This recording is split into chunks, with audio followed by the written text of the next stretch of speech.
할렐루야. 예루살렘, 빌라델비아, 안디옥 4교구였습니다. 여러분 뜨거운 박수로 다시 한번 축복해 주시기 바랍니다. 퀴즈. 자, 자격 없이 딸 수 있는 두 개의 면허증이 있습니다. 뭘까요? 예? 장로님 소뚜껑 자격증. 그거 집사님 지금 큰 실수한 거야. 이경숙 전사한테 마저 그거요 자격 없이 못 답니다. 우리 집사님이 안 그랬어요. 전사님 우리 전사님 저 뒤에서 지금 컴퓨터 잡고 있는데 뭘까요? 두 개의 자격증. 자격 없이 딸 수 있는 면허증 두 개. 시간상 제가 말씀드리겠습니다. 불면증, 건망증. 자, 그러면 우리 그리스도인들이 자격 없이 받은 은혜가 있습니다. 물론 참 많지만 그 중에서 하나가 뭔지 아십니까? 바로 기도의 응답의 축복입니다. 예수님께서 이렇게 말씀하셨어요. 제자들에게 요한복음 16장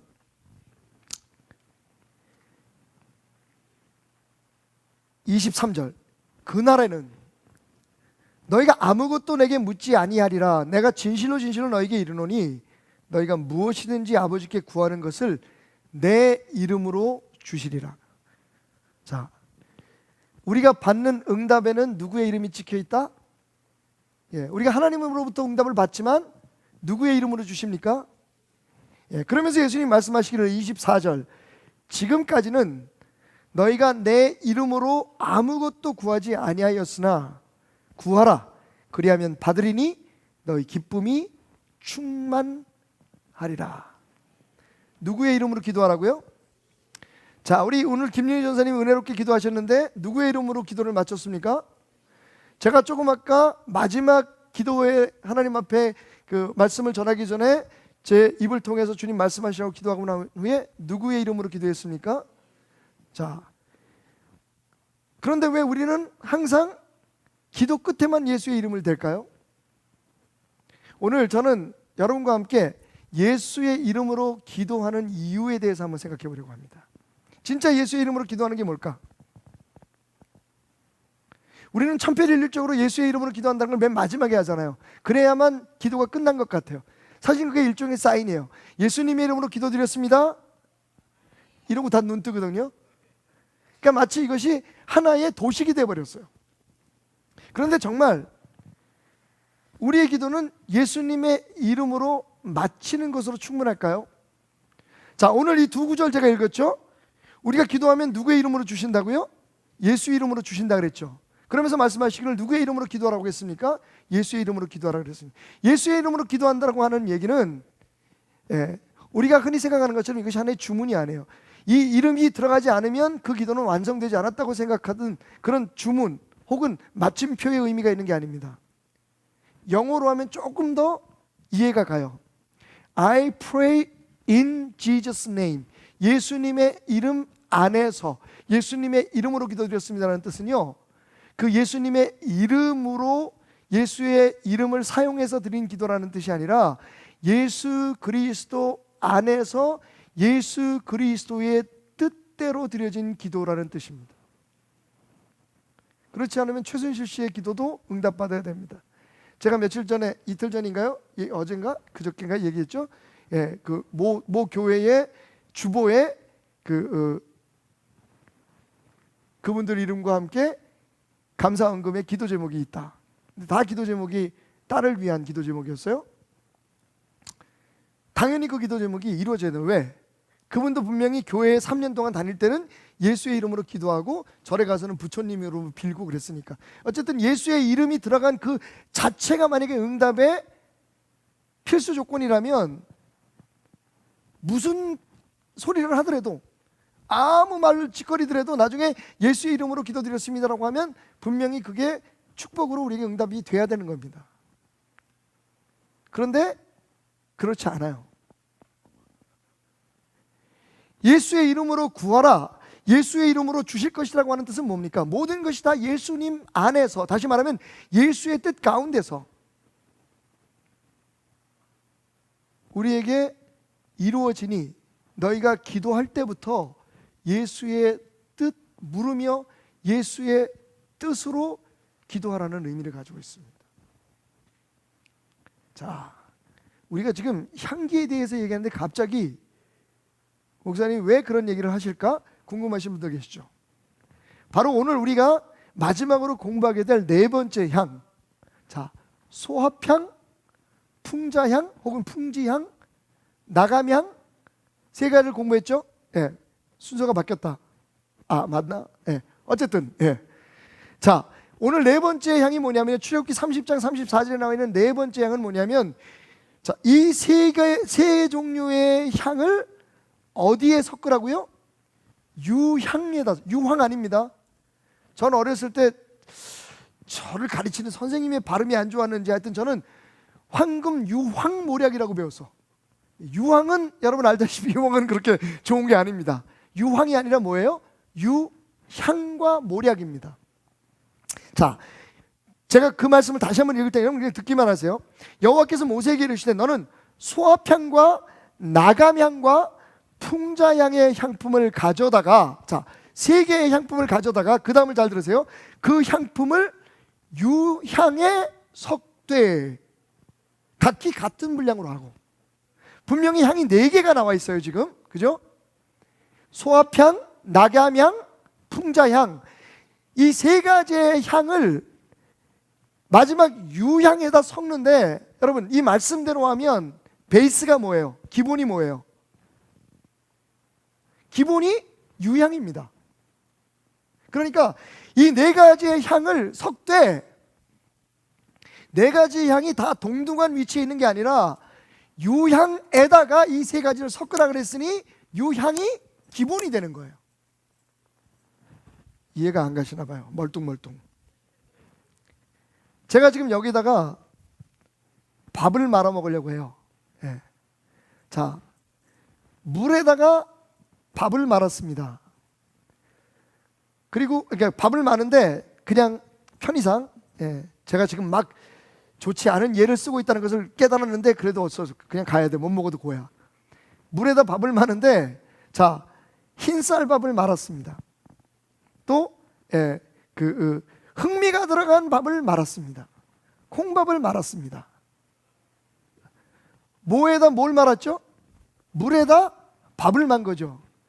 역시 좋지 않은 예였어. 하지만 여러분들 이해 가실 거예요. 똑같습니다. 소합향, 나감향, 풍자향을 어디에다가 섞어요? 유향에다 섞으라 그랬어요. 다시 말하면 유향이 베이스가 되는 거예요. 왜 그럴까요? 유향이 제일 싸서? 아닙니다. 이 네 개의 향 중에서 제일 비싼 게 유향이에요.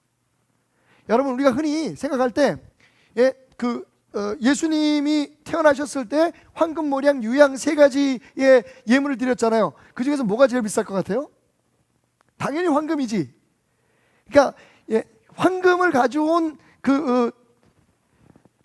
누가 가져왔는지 뭐냐면 황금을 가져온 그 동방 박사를 마리아가 제일 좋아했겠죠. 금을 가져왔잖아. 다른 사람은 향수 가져왔어. 그런데 여러분 우리가 반드시 알아야 될 게 뭐냐면요, 그 당시에 유향과 모략의 값은 황금에 절대로 뒤지지 않았습니다. 이 세 가지가 다 중요한 거예요. 그런데 그 중에서도 여러분 이 세 가지의 예물의 의미가 있죠. 황금은 왕으로서의 예수님, 그 다음에 유향은 제사장으로서의 예수님. 왜? 당시 그 이후에 그 이전에 구약 시대에 유향을 항상 다뤘던 사람들이 누구냐면 제사장들이었어요. 왜? 유향은 모든 제사에 반드시 들어가야 할 향이었기 때문에. 이렇게 한번 해봅시다. 자, 몸에서 어떤 사람이 한약 냄새가 나요. 그 사람의 직업은 뭘 가능성이 많은가요? 한의사 혹은 한약방에서 일하시는 어떠신 분, 그죠? 자, 어떤 분의 몸에서 소독약 냄새가 많이 나요. 그분은 무슨 일 하시는 분? 뭐 여러 가지 다양한 직업군이 있을 수 있겠는데 분명히 병원에서 일하든지 뭐 그런 분이겠죠, 그죠? 자, 그러면 몸에서 유향 냄새가 나요. 그 사람은 누굴까요? 그 사람은 누굴까요? 제사장이라고 생각하면 돼요. 그러면 유향은 바로 제사장이라고 하는 것을 생각하게 되는데, 모략은 뭐예요? 모략은 선지자로서 예수님을 뜻합니다. 그러니까 이게 황금 유향 모략이 다 그런 뜻이 있는데, 이 유향이 기본이 돼요. 그리고 거기에다가 소합향, 나감향, 옵스, 누구 다쳤어? 아니야? 깜짝이야. 거기에 나감향, 그다음에 풍자향을 섞어서 그걸 태워서 버려요. 태워서 하나님 앞에 올려드려요. 왜 그러냐면요, 소합향, 나감향, 풍자향은 불이 잘 붙지 않습니다. 그러니까 유향은 촉매제의 역할을 해요. 유향은 불이 참 잘 붙는 향입니다. 그래서 이 소합향, 나감향, 풍자향만 가지고는 불을 붙이면 잘 이게 타질 않아요. 기본적으로 유향을 깔고 그 유향 위에 이 세 가지를 섞어서 불을 붙이면 불이 확 타오릅니다. 다시 말하면 발화점이 굉장히 높은 향재료라는 것을 우리가 알 수가 있죠.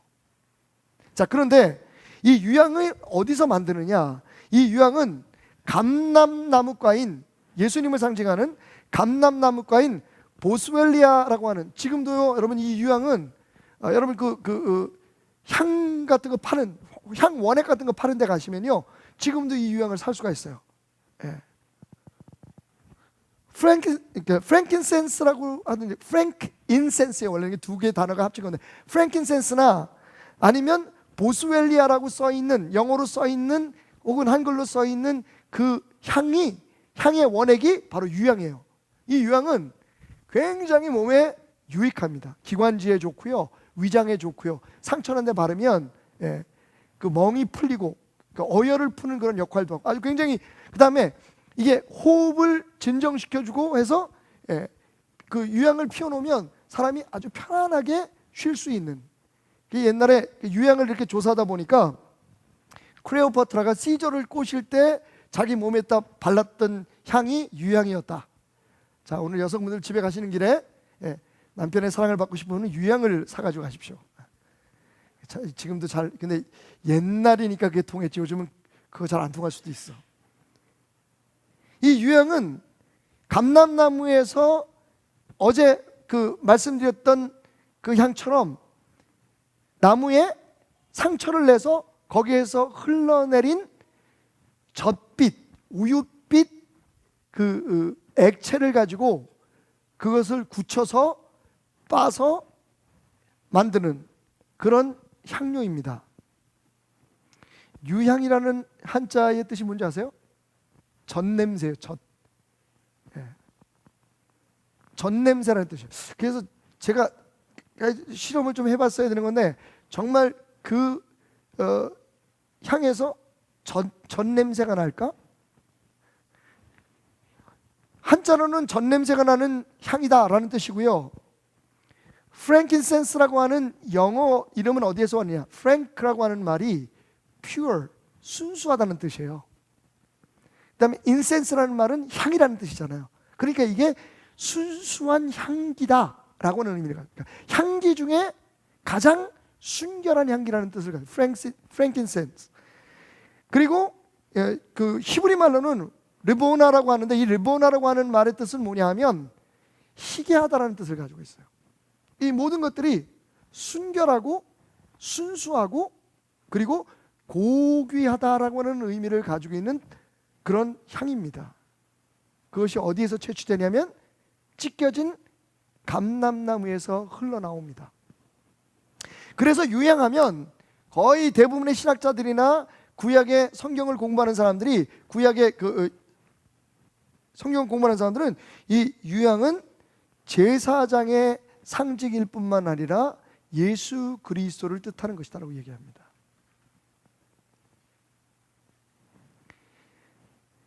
우리가 사실은 여태까지 공부했던 것처럼 세 가지, 그러니까 기도만 가지고는 하나님 앞에 상달이 안 된다. 우리의 기도에 정말 순결한 하나님의 은혜에서 쏟아져 나오는 순결한 우리의 감정의 눈물을 담고, 그죠? 그리고 우리의 그 모든 교만과 위선의 껍질을 빠서 거기에 우리의 상처에서 흘러나오는 순수한 아픔들, 그런 고백들을 담아서 하나님 앞에 드려야 된다. 그런데 여러분, 우리 인간이 아무리 애를 쓰고 노력해도 정말 하나님이 받으실 만한 그런 향기가 우리의 삶 속에서 흘러나올 수 있을까요? 하나만 물읍시다. 여러분은 하나님이 여러분의 기도를 충분히 들어줄 만큼 여러분이 자격이 있다고 생각하십니까? 솔직히 자격을 얘기하면 오늘 하루만 생각해도 지금 내가 하나님 앞에 기도할 자격이 있는 사람인가? 라는 생각을 하시는 분들도 계실 거예요.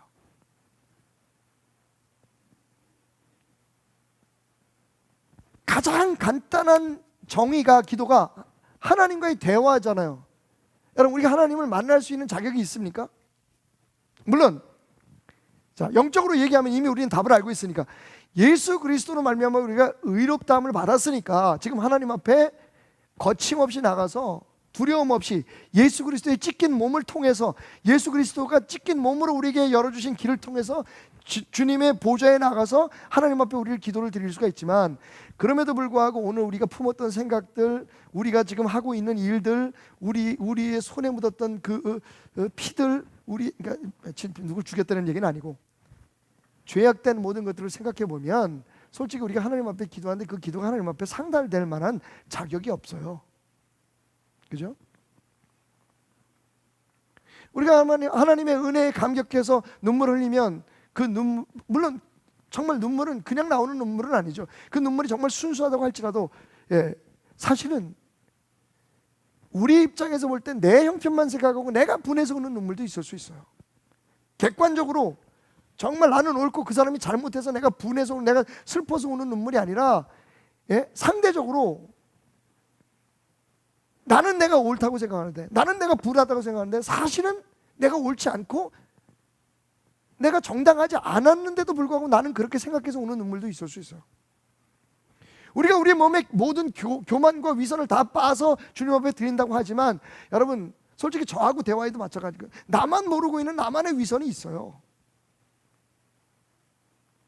아멘 안 해주셔서 감사합니다. 정말 대화하다 보면 그래요. 아마 여러분도 저하고 대화하다 보면 그런 걸 느낄 거예요. 자기만 몰라. 자기는 너무 지금 그 하나님 앞에 순결하고 순수하고 자기는 옳은 거예요. 근데 가만히 얘기를 듣다 보면 진짜 그 사람의 많은 허점이 있어요. 근데 거기에 대해서 저는 비난하지 않습니다. 왜? 나도 마찬가지일 거니까.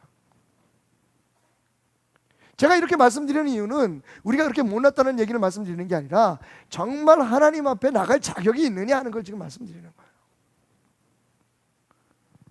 우리의 몸과 마음의 상처들, 여러분 솔직히 말씀드리면 제가 집회 나갈 때마다 느끼는 게 뭐냐면, 예수 20년 30년 믿었다는데 제 설교를 듣고 제 설교가 좋아서가 아니라 그때 하나님께서 역사하셔가지고 15년 전의 죄를, 예수 믿기 전에 지었던 죄를 15년 만에 회개하는 사람도 있고, 그동안에 20년 30년 동안 가슴에 품고 있었던 상처를 그날 밤에 회개하는 사람들도 많이 봤어요. 그러면 15년 20년 동안 예수 믿는 동안에 그들은 그 상처를 어떻게 했을까요? 그냥 품고 살았다는 거예요.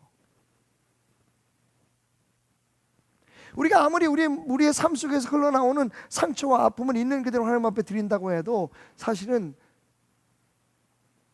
다 하지 못하는 게 우리의 부족함입니다. 결론 말씀드리면, 자, 우리가 이론적으로는 알아요. 우리의 기도가 하나님 앞에 상달되기 위해서는 우리가 이렇게 솔직해야 하고 이렇게 감격해야 하고, 근데 우리가 됐다고 생각하는 그 정도 가지고는 하나님 앞에 상달될 수 없다는 거예요. 그래서 필요한 게 뭐냐? 바로 유향인 겁니다. 유향이 베이스가 되지 않으면 불이 나진 않아요. 유향에 부족하지만 우리의 노력, 연약하지만 우리의 최선, 이런 것들을 담아서 소야향, 나감향, 풍자향을 담아서 유향에 불을 붙이면 그 유향에 타오르는 불이 우리의 부족하고 연약하고 하나님 앞에 도달하기에는 너무 자격 미달인 것들까지도 태워서 불 붙지 않는 것까지 태워서 하나님 앞에 우리의 기도를 실어서 향기가 되어 하나님의 전에 들어가. 다시 말하면 유향 없이는 우리의 기도는 하나님 앞에 상달될 수 없다는 거예요. 불이 안 나니까. 불이 안 붙어요. 불이 안 붙으면 연기가 안 나잖아요. 우리의 기도가 하나님 앞에 연기가 되어 향연이 되어 올라가야 되는데 같이 섞여서 올라간다는데 불이 안 나면 어떻게 올라가겠어요? 그러니까 불을 붙이는 게 뭐냐? 결정적으로 우리의 기도를 완성하는 게 뭐냐? 그게 바로 유향인데, 유향이 뭐라고요? 예수 그리스도의 중보입니다. 오늘 저 여러분에게 제가 가끔 여러분에게 아주 충격적인 얘기를 하는데, 여러분 그동안 우리는 예수 그리스도의 모든 사역이 십자가 위에서 끝났다고 배웠어요. 그죠? 그리고 예수님도 그렇게 말씀하셨어요. 테텔레스타이, 다 이루었다. 더 이상 할 게 없어. 예수님. 예? 우리가 아무리 하나님을 더 잘 믿고 하나님 앞에 정말 우리 힘과 노력을 하려고 해도 안 돼요. 그런데 예수 그리스도께서 다 이루셨기 때문에 우리는 예수를 믿고 예수 이름 안에서 우리가 구원함을 얻고 하나님의 자녀가 된 거예요. 그래서 그냥 쉽게 말하기를 예수의 십자가는 예수 사역의 끝이다라고 얘기합니다. 다 완성이에요. 근데 저는 오늘 여러분에게 충격적인 말씀 드리고 싶습니다. 예수님의 사역은 끝나지 않았습니다. 지금도 계속돼요. 뭔 말이냐고요? 자, 로마서 8장 33절부터 37절까지의 말씀 중에 34절 말씀을 제가 읽겠습니다. 누가 정죄하리요? 죽으실 뿐 아니라 다시 살아나시는 이는 그리스도 예수니 그는 하나님의 우편에 계신 자요 우리를 위하여 간구하시는 자신이라. 여러분, 예수님 지금 어디 계십니까? 예수님 지금 어디 계십니까? 하나님의 우편에 계세요. 거기서 뭐 하십니까? 우리를 위해서 간구하세요. 자, 여러분, 여기 기도 응답의 비밀이 있습니다. 진짜 가슴 벅찬 비밀이 있습니다. 내가 부족해도, 내가 연약해도, 내가 때로는 준비 안 된 상태에서, 성결치 못한 상태에서 하나님 앞에 기도를 드릴지라도 우리의 기도가 응답되는 이유가 뭔지 아십니까? 우리가 응답될 수 있다라고 하는 확신을 가져야 될 이유가 뭔지 아십니까? 바로 우리의 부족한 기도를 예수님께서 중보하시기 때문입니다. 우리를 위해서 지금 그러니까 십자가 위에서 우리를 구원하신 사역은 끝났지만 우리가 살아가는 동안 우리의 삶 속에서 하나님 앞에 간구하고 하나님 앞에 기도해서 은혜를 누리고 축복을 누리기 위한 그 도움을 주시는 사역은 지금 하늘나라에서 예수님께서 지속적으로 하고 계신다는 거예요. 우리의 기도가 하나님 앞에 응답될 수 있는 유일한 이유는 우리를 위해서 죽으셨을 뿐만 아니라, 오늘 사도 바울이 하는 얘기가 그잖아요. 로마의 교회, 우리를 위해 죽었을 뿐만 아니라 다시 살아나셔서, 히브리서에서는요 지금도 살아계셔서라고 아주 정확하게 얘기하고 있어요. 우리의 대제사장된 예수께서 지금도 살아계셔서 하나님 우편에서 우리를 위해 간구하고 계신다. 할렐루야. 그래서 여러분, 몇 가지 기도에 대해서 우리가 알아야 될 게 있어요. 절대로 여러분이 기도 잘해서 응답받는 거 아닙니다. 교만 버리세요. 그렇게 얘기하는 사람들은 물론 그 뜻을 알아요. 내가 기도했더니 하나님 응답했더라, 맞는 말이죠.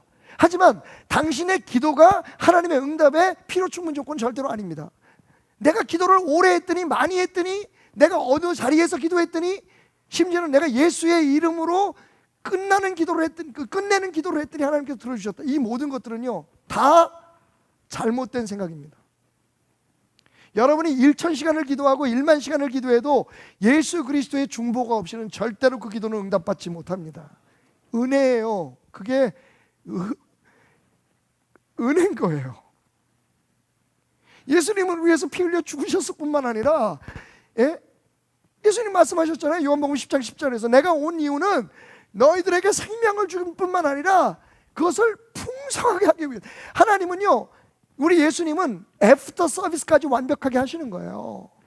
우리를 십자가의 은혜로 구원하셨을 뿐만 아니라 구원받은 우리들의 삶을 풍성하게 하기 위해서 지금도 하나님 나라의 우편, 하나님 보좌 우편에서, 그 높으신 이의 보좌 우편에서 살아계셔서 우리를 위해서 중보하시는 그 유향의 기도를 드리고 계신다는 거예요. 예수의 기도가 없으면 우리의 기도에는 불이 붙지 않아요.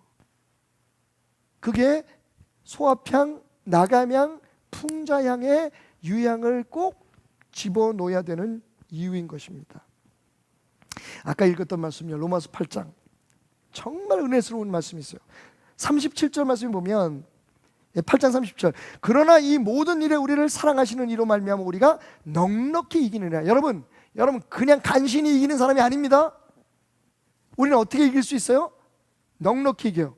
모든 일이 뭔데? 그 위에 뭐냐면, 누가 우리를 그리스도의 사랑에서 끊으려? 환난이냐, 곤고나, 박해나, 기근이나, 적신이나, 위험이나, 칼이나. 여러분, 이 세상에서 인간이 겪을 수 있는 모든 고난과 모든 압제와 모든 탄압과 모든 위험들을 다 망라해서 이 모든 것들에서 우리가 넉넉히 이긴다. 할렐루야. 그래서 우리가 가지고 있는 소망이 그거예요. 대한민국 넉넉히 이길 겁니다. 베델교회 이기고도 남는 일이 일어날 거예요. 여러분의 삶 반드시 이기는데 턱걸이로 이기는 게 아니라 넉넉하게 이긴다고요. 그런데 그 넉넉하게 이기는 이김의 근거가 뭐라고요? 우리를 사랑하시는 이로 말미암아. 할렐루야. 다른 데서 표현으로 하면 예수 그리스도의 이름 안에서. 할렐루야. 예수 그리스도의 이름으로 구했더니 우리에게 넉넉히 이길 힘이 돌아왔다. 예수의 이름으로 우리에게 넉넉히 이기는 힘. 여러분, 예수의 이름이 없으면, 예수 안에서 예수의 향기가 우리 기도에 더해지지 않으면, 예수의 중보 기도가 없으면 우리는 넉넉히 이길 수 없어요. 참 여러분들이 이해가 안 가시는 부분이 그걸 거예요. 우리 목사님 왜 자꾸만 기도 많이 해도 소용없다는 것처럼 얘기하고. 여러분, 제 얘기는 여러분의 기도가 뜻이 없거나 의미가 없다는 얘기 절대로 아닙니다. 그렇게 내가 기도를 했더니 하나님이 응답했다, 내가 뭐가 자격이 있어서 하나님 앞에 받았다는 생각을 빨리 버리시라는 거예요. 그건 기독교적인 신앙이 아니에요. 물론 우리는 열심히 해야 됩니다. 다른 사람보다 더 많이 하시기 바랍니다. 더 열심히 해야 됩니다. 가능하면 정말 간절한 만큼 우리가 더 하나님 앞에 더 길게, 더 깊이, 더 큰 소리로 해야 되지만, 내가 그렇게 했기 때문에 복을 받았다는 생각은 하지 마세요. 하나님이 내게 응답하실 때까지 우리는 해야 됩니다. 그런데 그 응답의 가장 중요한 핵심적 근거가 뭐냐? 나를 사랑하시는 이, 즉 예수 그리스도의 쉬지 않고 울려 퍼지는 간구가 있기 때문입니다. 이번 기도를 통해서 우리는 두 가지를, 놀라운 사실을 깨달았어요. 매일매일 우리를 지키는 천사가, 여러분 다시 한번 고개를 들어서 우리 천사에게 수고한다고 손 한번 흔들어 주세요. 어디 보이십니까? 보이면 이상한 거야. 이따가 보이시는 분들은 내려오세요. 제가 기도해 드리겠습니다. 보이면 이상한 거야. 그런데 보이지 않아도 우리는 알아요. 왜? 성경이 그렇게 얘기했잖아요. 이 땅에 가장 작은 자 하나라도 업신여기지 마라. 왜? 그들의 천사가 매일매일 하나님 앞에 가서 하나님을 만난대요. 여러분의 형편, 여러분의 기도는 지금 매일매일, 뭐라고 우리가 이름 하나 붙일까요? 택배 천사, 배달부 천사, 배달부 천사.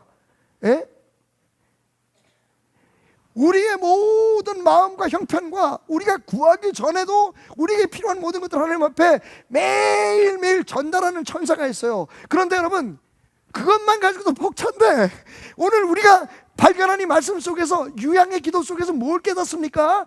예수님이 천사들이 이렇게 가져온 기도 제목을 가지고 하나님 앞에 그걸 가지고 간구해 주신다는, 중보를 해 주신다는 거예요. 인터세션, 미디에이터, 우리와 하나님 사이에, 이게 아까 말씀드렸듯이 우리가 아무리 진짜 완전하게 기도하고 깨끗하게 산다고 해도 하나님 앞에 나갈 만한, 우리의 기도가 하나님 앞에 상달할 만한 그런 자격이 없어. 그런데 예수 그리스도께서 끊임없이 우리의 기도를 하나님 앞에 연결시켜주고, 십자가 위에서 했던 기도처럼, 저들이 몰라서 그래요. 아유 하나님 좀 봐주세요. 야, 이 정도면 충분하죠. 예수님은 우리 편이십니다. 그러니까 천사가 매일매일 우리의 형편을 알려주고, 택배 천사가 있어. 예? 그 택배 천사들이 가져온 사정들을 하나님 앞에 일단 좋은 것만 골라서 올려주는 거야. 하나님께서 응답하지 않을 수 없더라고. 왜? 예수의 이름으로 응답하시겠다고 하나님께서 약속하셨기 때문에. 저는 오늘 여러분들에게 예수의 이름으로, 지금 여러분들이 하는 것처럼 기도가 끝날 때 예수의 이름으로 기도하십시오. 이걸 틀 깨려는 얘기가 아니라 한 가지 거기에 덧붙여서 꼭 여러분들이 알고 하셔야 될 게 뭐냐 하면, 여러분, 기도는 예수의 이름으로 마치기 때문에 예수의 이름으로 드리는 게 아닙니다. 시작부터 예수의 이름으로 시작돼야 되는 거예요. 입으로 꼭 예수의 이름으로 내가 기도 시작합니다 라고 기도한다는 게 아니라 그런 형식을 얘기하는 게 아닙니다. 우리가 기도할 때에 지금 내가 예수의 이름으로 하는 기도인가를 알고 기도해야 된다는 거예요. 그리고 예수 그리스도의 맨 마지막에 예수의 이름으로 기도드렸습니다라는 말은 내가 지금 무슨 말을 했든지 사람이니까 내가 정말 하나님 앞에 조심스럽게 그 귀하신 분에게 내가 내 마음을 있는 그대로 다 쏟아놓았지만, 하나님, 내가 한 말이 아니라 하나님 뜻대로 예수의 이름 값을 하는 응답이 내게 주어지기를 원합니다라고 기도하는 거예요.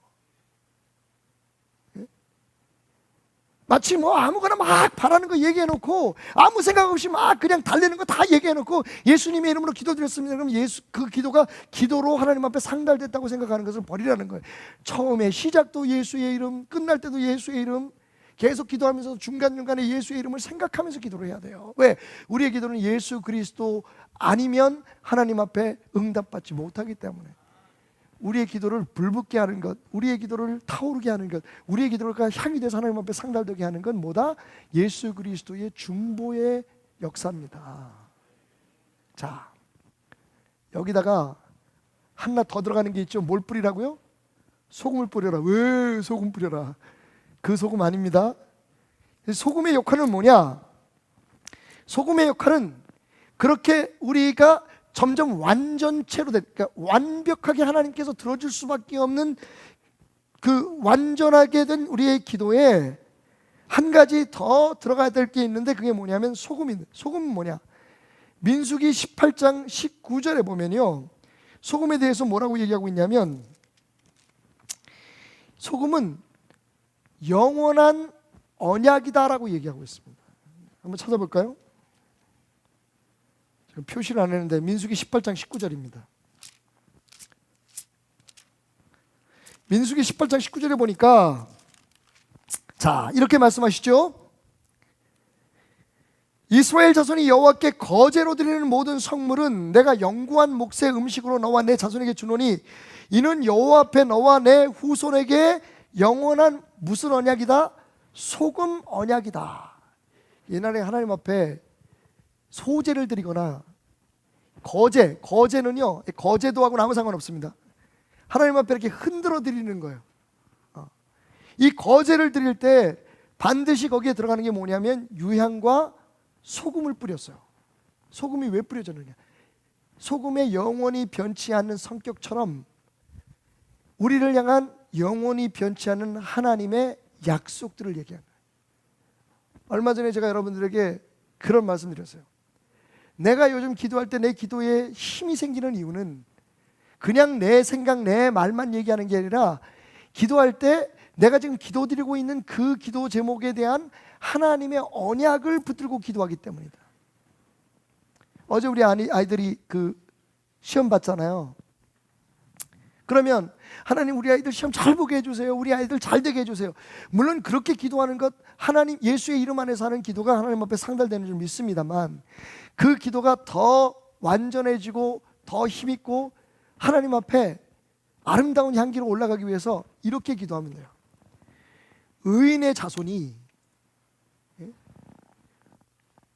꿇어다니거나 거지되는 것을 보지 못했다는 하나님의 말씀, 다윗의 고백처럼 우리 자녀들의 삶이 하나님의 은혜로 항상 풍성하게 하소서. 또 있죠. 하나님께서 이스라엘 자손들을 축복하실 때에 머리가 될지언정 꼬리가 되지 않겠다고 하셨으니 수능 보면 1등급 머리에 올려주십시오. 들어주시는 건 하나님이시지만 우리가 그런 말씀을 붙들고 기도하면 그것이 소금을 뿌리는 향을 올려드리는 기도, 금향로의 기도처럼 하나님 앞에 상달될 수 있다는 겁니다.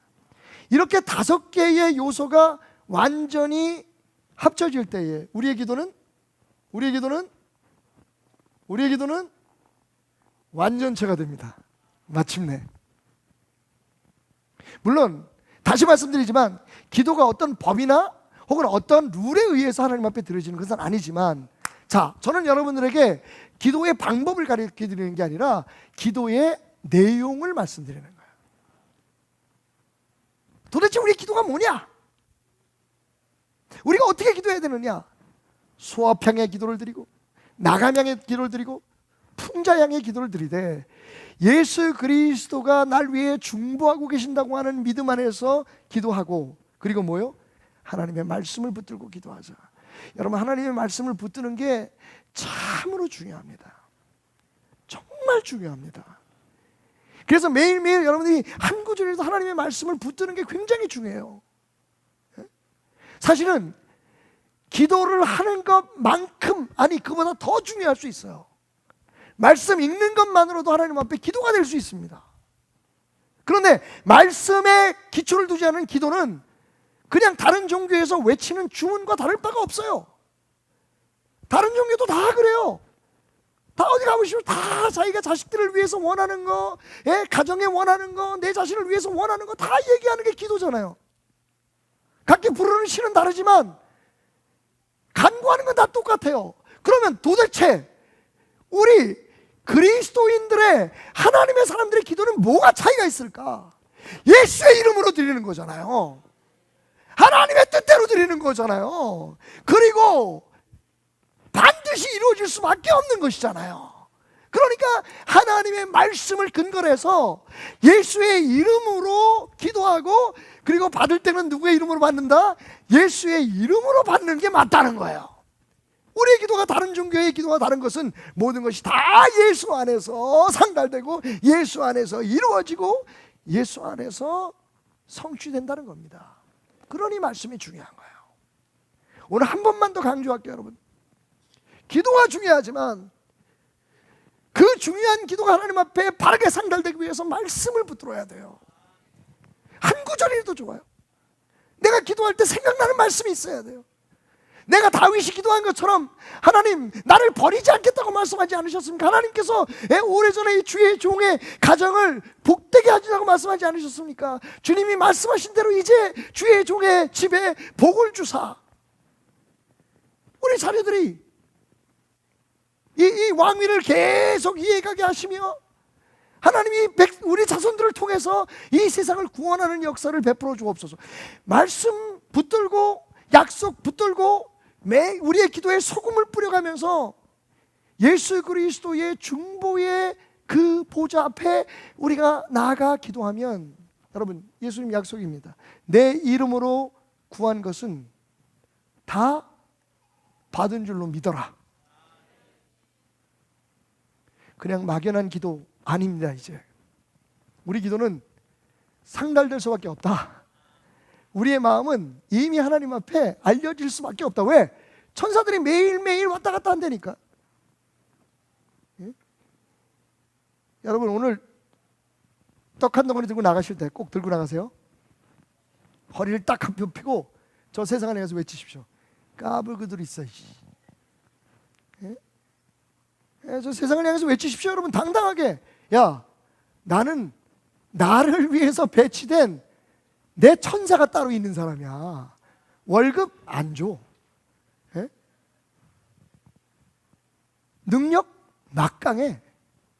눈에 보이지도 않게 나를 지키고 보살필 뿐만 아니라 매일매일 내 사정과 내 감정과 내 모든 필요를 하나님 앞에 매일매일 보고한대. 조회 시간이 몇인지 모르겠어. 매일매일 하나님께서, 여러분, 세상을 향해서 당당히 외치십시오. 또 한 가지 외칠 이유가 있잖아요. 내 기도 예수님이 지금 중보하고 계셔. 이게 우리 예수 그리스도 안에서 구원받아 자격도 없이 하나님의 아들, 딸이 된 우리의 특권인 겁니다.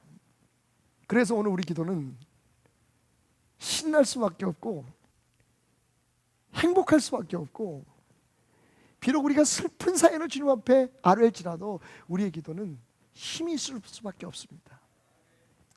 자, 오늘 이 밤에 우리의 기도를 유향 위에 올려놓으십시다. 성령의 불을 붙여서 거기에 하나님의 약속을 생각나는 대로 그냥 주워 담아서 소금을 뿌리듯 그 언약을 붙들고 기도할 때, 여러분, 여태까지 여러분들이 경험하지 못했던 놀라운 응답이 속히 임하게 될 것입니다. 하나님은 고개를 끄덕이시면서 이렇게 말씀하실 거예요. 이제 비로소 네가 처음 기도를 시작하는구나. 그동안은 그냥 우리가 외치는 거였어요. 사람들이 그래요.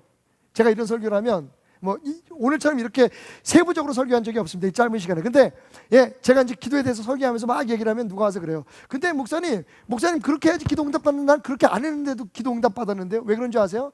하나님이 당신이 믿음이 약한 걸 아니까 그래. 그런데 매일 그럴 줄 아세요? 아닙니다. 처음에는요 진짜 아무렇게나 해도 응답이 되더라고, 아주 옛날에. 그런데 그 다음부터 잘 응답이 안 돼. 그래서 우리가 막 스트레스를 받아. 이상하네. 처음에 예수 믿을 때는 막 잘 모를 때 아무것도 모르는데 막 기도했는데 응답이 되고 막 잘 됐어.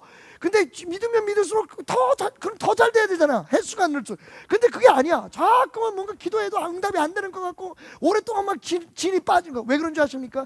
하나님이 우리의 믿음이 이제는 애기 때는 여러분 뭐 좀 달래면 안 줘요? 그런데 여러분 우리가 커가면 부모님들이 적당한 예절에 갖춰서 적당한 필요에 따라서 적당하게 요구해 주잖아요. 야, 네가 애냐? 엄마 1,000원만. 이게 뭐야? 어머니, 이 아들이 급히 1,000원이 필요합니다. 이 1,000원을 가지고 저는 오늘 선생님이 사오라고 한 학습 준비물을 사려고 합니다. 어머님 주시옵소서. 예수님의 이름으로 기도드렸습니다. 아멘.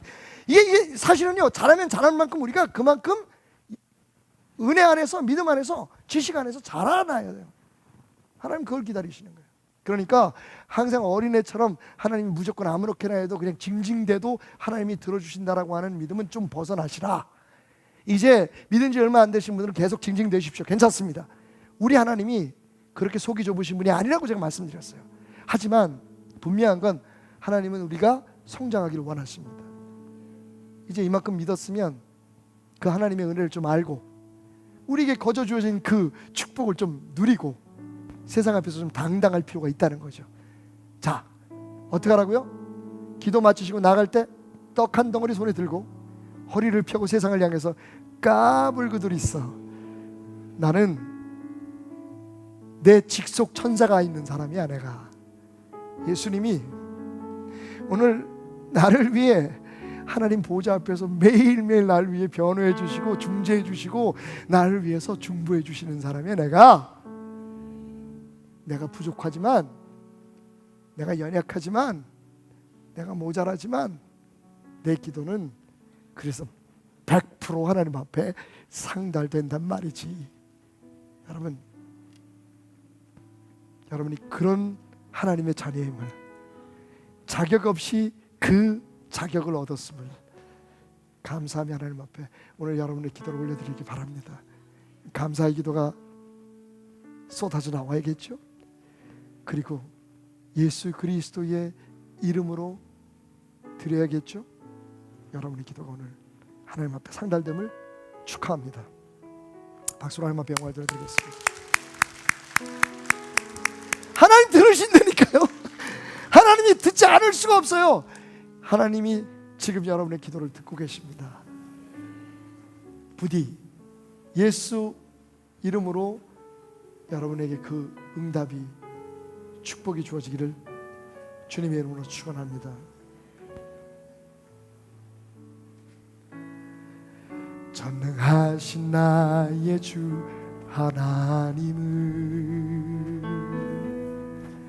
능치 못한 일 전혀 없네. 우리의 모든 간구도, 우리의 모든 생각도, 우리의 모든 꿈과 모든 소망도 신실하신 나의 주 하나님, 신실하신 나의 주 하나님은 우리의 모든 괴로움, 우리의 모든 괴로움 바꿀 수 있는 불가능한 일 행하시고 불가능한 일 행하시고 죽은 자를 일으키시니 죽은 자를 일으키시니 아멘. 그를 이길 자 아무도 없네. 주의 말씀을 위해서, 주의 말씀을 오늘 하나님께서 우리에게 주신 그 귀한 말씀, 소원장 낙양양 자양에 내 충고에 유양을 더하여 내가 너에게 약속하신 그 언약 위에 너의 부르짖음이 내게 상달됨을 믿고 기도하라.